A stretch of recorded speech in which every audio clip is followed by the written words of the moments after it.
नमस्कार साथियों, मैं डॉक्टर संजीव बिथरिया एक बार आपके सामने अपने YouTube चैनल इनसाइट के माध्यम से उपस्थित हूँ।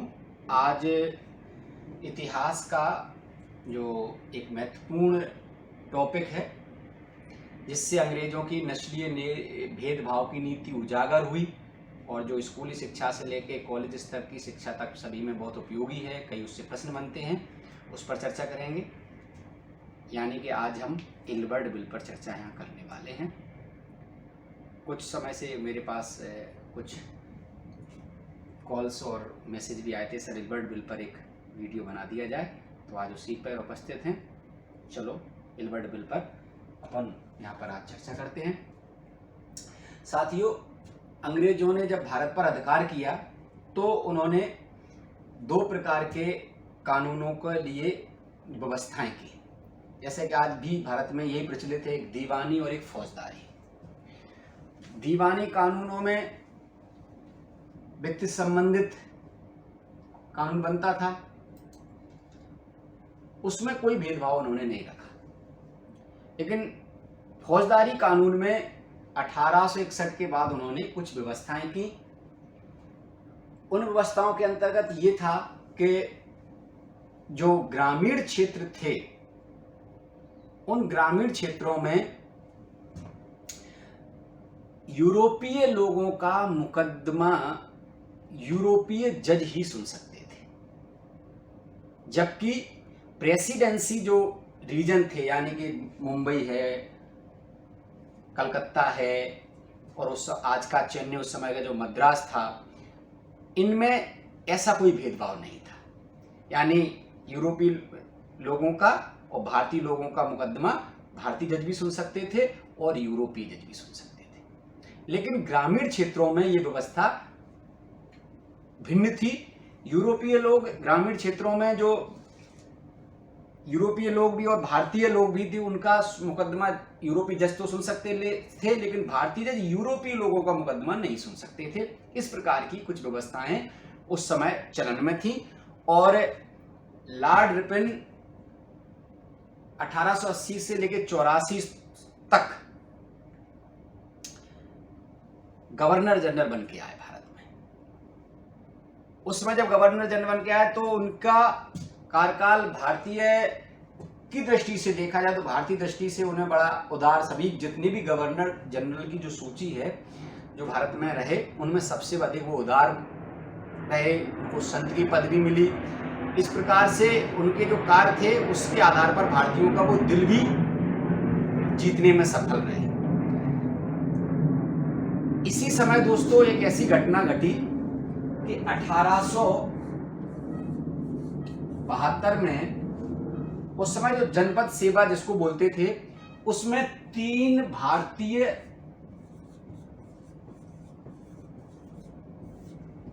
जज पर या मजिस्ट्रेट पर नियुक्त हुए।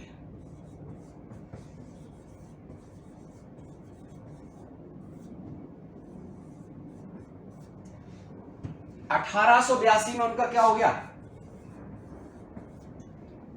पदोन्नति हो गई, यानी प्रमोशन हो गया। कब हुई? 1882 में, क्योंकि पदोन्नति हो गई।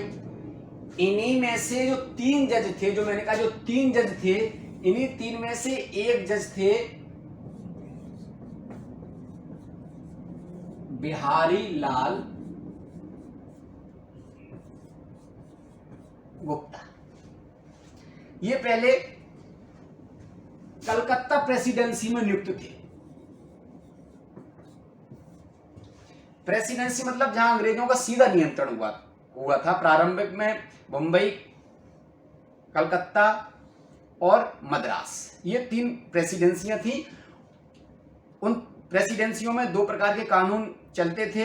ग्रामीण क्षेत्रों में मुगल कानून चलते थे और प्रेसिडेंसियों में कानून अंग्रेजी चलते थे। 1861 के बाद परिवर्तन हुआ और अब प्रत्येक प्रांत में उन्होंने एक हाई कोर्ट का रखने का निर्णय लिया और अब सभी में एक प्रकार के कानून धीरे धीरे लाने का अंग्रेजों ने प्रयास किया। लेकिन एक जो भेद मैंने बताया पहले कि एक भेद पहले से ही चला आ रहा था कि प्रेसिडेंसी में तो भारतीय जज या यूरोपीय जज किसी का भी मुकदमा सुन सकते थे, चाहे वो भारतीय हो चाहे वो यूरोपीय हो। और ग्रामीण क्षेत्रों में ये व्यवस्था भिन्न थी। ग्रामीण क्षेत्रों में भारतीय का मुकदमा भारतीय जज ही सुन सकते थे, यूरोपीय लोगों का भारतीय जज नहीं मुकदमा सुन सकते थे या उन पर उनका मुकदमा नहीं देख सकते थे, उन पर कार्रवाई नहीं कर सकते थे। उसके लिए यूरोपीय जज ही उन पर उनके मुकदमों की सुनवाई करता था। तो क्या हुआ दोस्तों, बड़ी अच्छी घटना घटी कि इनका जो बिहारी लाल गुप्ता का प्रमोशन हो गया। कब हो गया? 1882 में। और इनको उठा के बंगाल से यानी कोलकाता से ग्रामीण क्षेत्रों में इनको भेज दिया गया। अब जब ये ग्रामीण क्षेत्र में आ गए तो क्या हुआ, अब इनको वही जो भेद था उस भेद का इनको सामना करना पड़ा। क्या भेद था कि अब ये यूरोपीय लोगों का मुकदमा नहीं सुन सकते थे। अभी तक तो इनको इस भेद से कोई मतलब नहीं था। क्यों नहीं था? क्योंकि अभी तक ये इस भेद से परिचित ही नहीं थे। अब परिचित हो तो इनको सामना नहीं करना पड़ रहा था। लेकिन क्या हुआ दोस्तों, जब इनका प्रमोशन होकर जब ये ग्रामीण क्षेत्र में गए तो ग्रामीण क्षेत्र में जब इनका प्रमोशन होने के बाद इन्होंने इस भेदभाव को देखा, तो इस भेदभाव को दूर करने के लिए इन्होंने बंगाल के तत्कालीन उप गवर्नर एसले इंडेन या इडेन भी बोलते हैं, जो उप गवर्नर थे ये यानी उपराज्यपाल को, इन्होंने चिट्ठी लिखी है कि सर ऐसे प्रमोशन का क्या फायदा जिसमें हमारे अधिकार घट जाएं। यानी जब मैं प्रमोशन मेरा नहीं था तब मैं कलकत्ता के अंदर मैं यूरोपीय लोगों का मुकदमा सुन सकता था और भारतीय लोगों के मुकदमा सुन सकता था। लेकिन जब मेरा प्रमोशन ग्रामीण क्षेत्र में करके मुझे भेजा गया तो वहां केवल मैं भारतीय लोगों का ही मुकदमा सुन सकता, यूरोपीय लोगों का मुकदमा नहीं सुन सकता। यानी उन्होंने जो नस्लीय या जातीय भेदभाव का सामना किया। जैसा मैं अभी पहले आपको बता रहा था कि रिपन महोदय एक बहुत ही उदार और भारतीयों के प्रति एक नम्रता का अच्छा माहौल या विचार के थे। उन्होंने ये बात अपने विधि, उस समय जो इल्बर्ट पीसी इल्बर्ट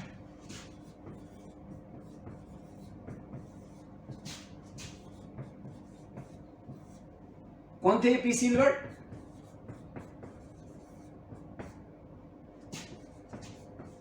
विधि सदस्य रिपन की काउंसिल में, कार्यकारिणी में। पीसी इल्बर्ट महोदय के संज्ञान में रिपन महोदय द्वारा ये बात लाई गई और पीसी महोदय ने, इल्बर्ट महोदय ने इस जातीय भेदभाव को दूर करने के लिए एक कानून का मसौदा तैयार करवाया। इसी मसौदे को इल्बर्ट बिल के नाम से जाना गया। इस बिल के अंतर्गत उन्होंने क्या किया?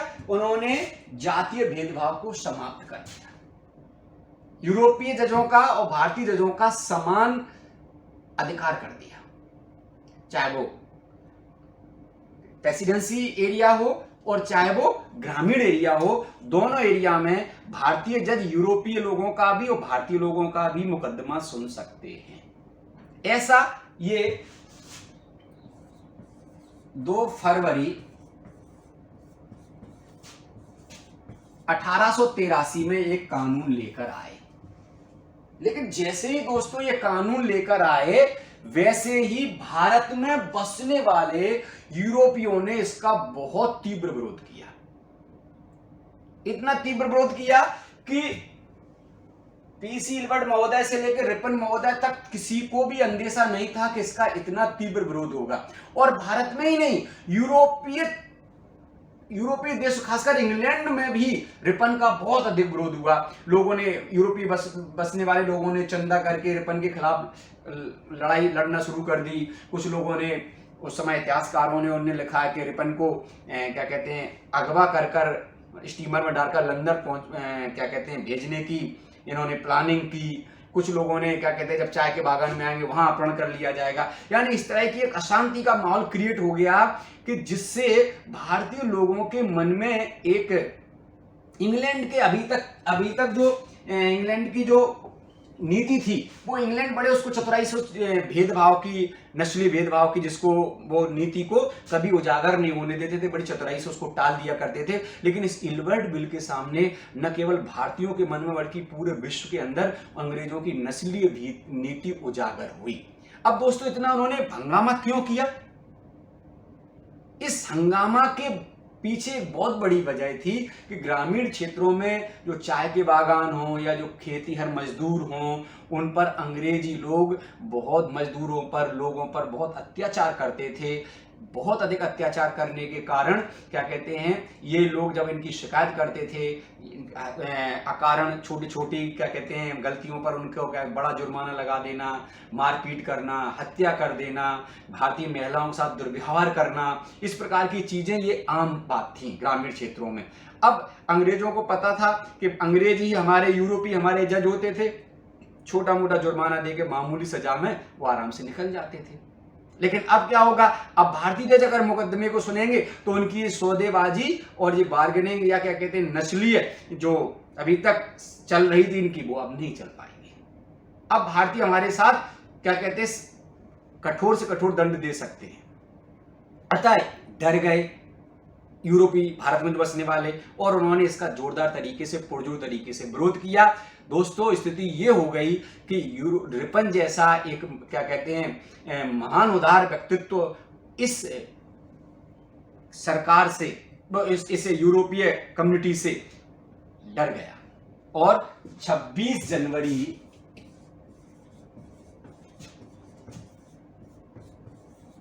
1884 को पुनः एक विधेयक लेकर इल्बर्ट महोदय आए।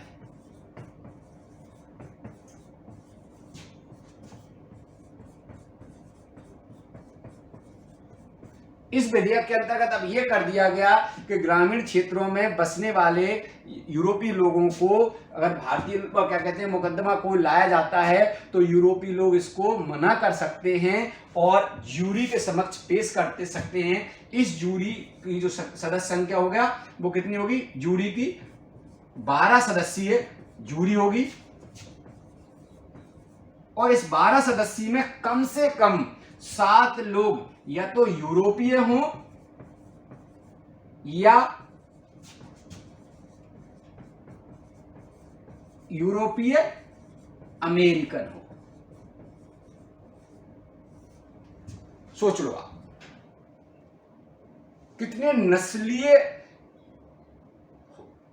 शासन से व्यवस्था चल रही थी भारत में उस समय। आप देखो अंग्रेजों से जो भारतीय राष्ट्रवादी लोग थे वो इस बात को शुरू से कहते थे कि अंग्रेज नस्लीय आधार पर भारत में शासन कर रहे हैं, जातीय भेदभाव रखते हैं हमारे साथ। और इस बात को एक भारत का एक उदार वर्ग था वो इस बात को जोर अधिक नहीं देता था। लेकिन दोस्तों इस घटना ने संपूर्ण भारतीय प्रबुद्ध वर्ग को झकझोर के रख दिया और अंग्रेजों की इस नस्लीय भेदभाव की नीति को उन्होंने क्या कहते हैं न केवल उजागर किया बल्कि उससे सीख ली और इस घटना से उद्वेलित होकर, दुखी होकर इन सुरेंद्रनाथ बनर्जी आदि लोगों ने एक राष्ट्रीय कॉन्फ्रेंस की, चर्चा की और उसके बाद उन्होंने देखा कि हमें संगठित होकर लड़ना पड़ेगा। और यही इस घटना का एक सबसे बड़ा जो परिणाम निकल के आया दोस्तों, वो परिणाम ये निकल के आया कि 1885 में भारतीय राष्ट्रीय कांग्रेस जैसे एक बड़े संगठन की स्थापना की, क्योंकि वो जानते थे कि अब हम नस्ली भेदभाव का मुकाबला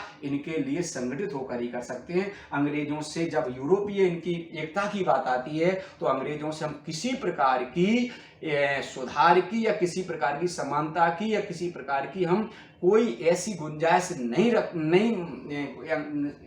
क्या कहते हैं अपेक्षा नहीं रख सकते इनसे कि ये कोई हमारे साथ अच्छा या समानता का व्यवहार करेंगे। ये अंग्रेजों की नीति जो इल्बर्ट बिल के माध्यम से लोगों के सामने उभरी वो अंग्रेजों की जातीय और नस्ली भेदभाव की नीति उभर कर सामने आई। इसको 2 मिनट में सूच में अपन फिर समझ लेते हैं। इल्बर्ट बिल फरवरी 1883 में लॉर्ड रिपन के कार्यकाल में उनके विधि सदस्य लॉर्ड क्या कहते हैं पीसी इल्बर्ट द्वारा लाया गया था, इस बिल के माध्यम से वो न्यायिक क्षेत्र में जातीय भेदभाव को समाप्त करना चाहते थे। अर्थात वो यूरोपीय जजों के भांति भारतीय जजों को भी यह अधिकार देना चाहते थे कि वो ग्रामीण क्षेत्रों में बसने वाले यूरोपीय लोगों का भारतीय जज भी मुकदमा सुन सकें। लेकिन दोस्तों उनके इस बिल का पुरजोर तरीके से विरोध हुआ और अंततः विवश होकर रिपन महोदय को ये बिल वापस लेना पड़ा। उसके बदले में 26 जनवरी 1884 को एक बिल लाया गया,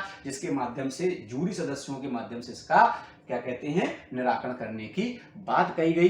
रिपन महोदय इस व्यवस्था से स्वयं भी खिन्न हुए और अपना पूरा कार्यकाल किए बिना 1884 में वो रिजाइन देकर वो यहाँ से चले गए। ये दोस्तों इल्बर्ट बुल विवाद आपके सामने आज रखा।